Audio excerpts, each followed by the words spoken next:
கிராமத்து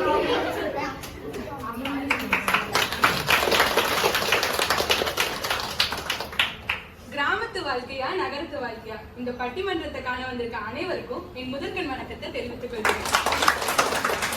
நான் இங்க பேச போறது கிராமத்து வாழ்க்கையை பத்தி தாங்க. ஏனுங்க அம்மணி, கிராமத்து வாழ்க்கையை பத்தி பேச வந்திருக்கீங்களே, நீங்க எவ்வளவு வருஷமா கிராமத்துல வளர்ந்தீங்கன்னு நீங்க கேட்கலாம். ஆனா நான் முன்னாடியே ஒத்துக்கிறேங்க, நேர்மையா ஒத்துக்கிறேன். நான் கிராமத்துல வளரலீங்க. நான் ஒரு 2 நாளைக்கு நோம்பி பண்டிகைக்கு ஊருக்கு போயிட்டு வர பொண்ணுதான். ஆனா எனக்கு கிராமத்தை பிடிச்சது காரணம் எங்க அம்மா தாங்க. அவங்க 30 வருஷத்துக்கு முன்னாடி அவங்க தோழின் கூடயும் அவங்க அம்மா அப்பா கூடயும் அவங்க கிராமத்துல வாழ்ந்த வாழ்க்கையை சொல்லும் போது அதை கண்ணை மூடி கேட்கும் போது எனக்கு ஒரு ஆசை வந்து பாருங்க, நம்ம எப்பயாச்சும் கிராமத்துல போய் ரொம்ப நாள் வாழணும். அந்த ஆசையில தான் நான் கிராமத்து வாழ்க்கையை பத்தி பேச வந்திருக்கேன்.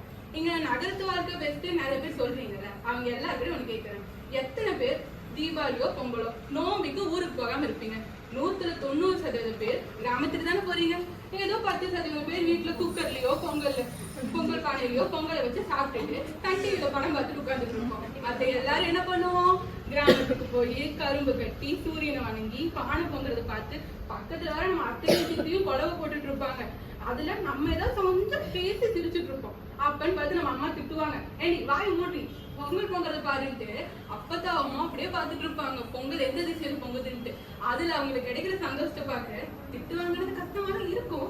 பட் நம்ம எல்லாரும் சிரிச்சு பேசும்போது அது எவ்வளவு நல்லா இருக்கும். அதோட முடிஞ்சிடும் நினைக்கிறீங்களா?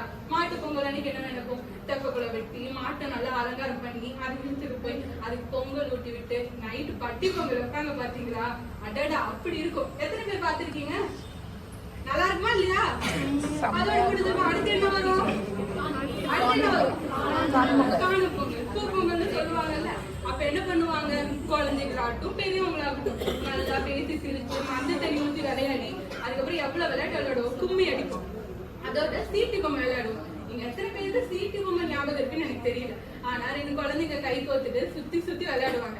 கடைசியில தலை சுத்தி தான் நிற்பாங்க. ஆனா அப்பயும் அவங்களுக்கு ஒரு சிரிப்பு வரும் பாருங்க. அது சின்ன குழந்தைங்க மட்டும் இல்ல, கொஞ்சம் வளர்ந்து பெரியவங்களும் விளையாடுவாங்க. அப்ப அவங்களுக்கு உள்ள இருக்க இளமை எட்டி பார்க்கும். அந்த சந்தோஷம் நீங்க நகரத்திலயும் விளையாடலாம் தான். ஆனா எத்தனை பேர் இந்த பிஸியான வாழ்க்கையில நீங்க விளையாடிட்டு இருக்கீங்க? கிராமத்துக்கு போனாதான் அந்த சந்தோஷம் உங்களுக்கு கிடைக்குது. அப்ப கிராமத்துல வாழ்றது தானே பெஸ்ட். சரி ஓகே, இப்ப பெரியவங்க இருக்காங்க. அவங்க இப்ப வெளியே எங்க போவாங்க? முடிஞ்ச உடற்பயிற்சி செய்யணும், உடம்பு நல்லா இருக்கணும்னு வாக்கிங் போறாங்க. எங்க பக்கத்துல 4 தெருக்கு போறாங்க. அதுக்கப்புறம் பார்க்குக்கு போறாங்க. ஆனா நகரத்துல யோசிச்சு பாருங்க, அந்த பார்க்ல கூட கொஞ்ச நாள் ஒரு 7 மணிக்கெல்லாம் இப்ப ஏர் பொல்யூஷன் வந்துருது. எதுவுமே நல்லா இல்ல. ஆனா இப்ப நாங்க கிராமத்துல போய் நடந்து பாருங்க, வயல்வெளியில் நாத்தங்கிறத பார்த்துட்டு குழந்தைங்க பேசி சிரிக்கிறதோ மரத்துல வர அழகான காத்தி ரசிச்சுட்டு நடக்கிற சுகம் அது தனிதாங்க. எங்க நகரத்துல தடிக்கு விழுந்தா மருத்துவமனை இருக்கு, உண்மைதான். ஆனா தடிக்கு வந்து 10 லட்சம் பில் போட்டுருவீங்களே, அது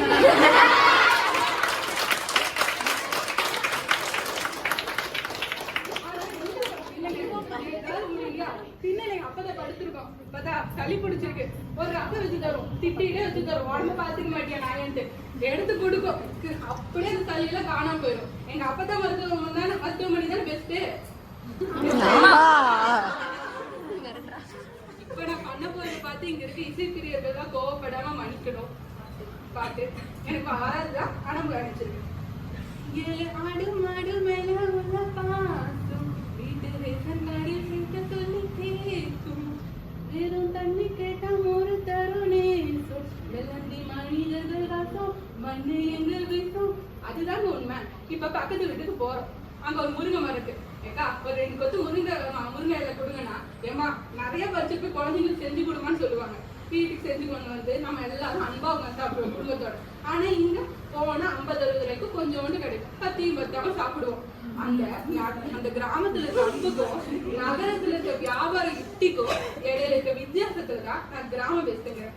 கடைசியா ஒரே ஒரு கவிதை சொல்லிக்கிறேன்.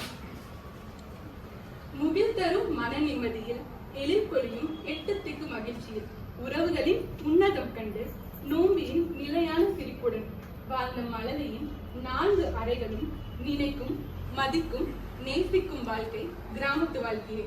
இது வரைக்கும் எனக்கு பேச வாய்ப்பளித்த கூட இருக்க அம்மணிகளுக்கும் ஆசிரியர்களுக்கும் என் தோழிகளுக்கும் நன்றி கூறி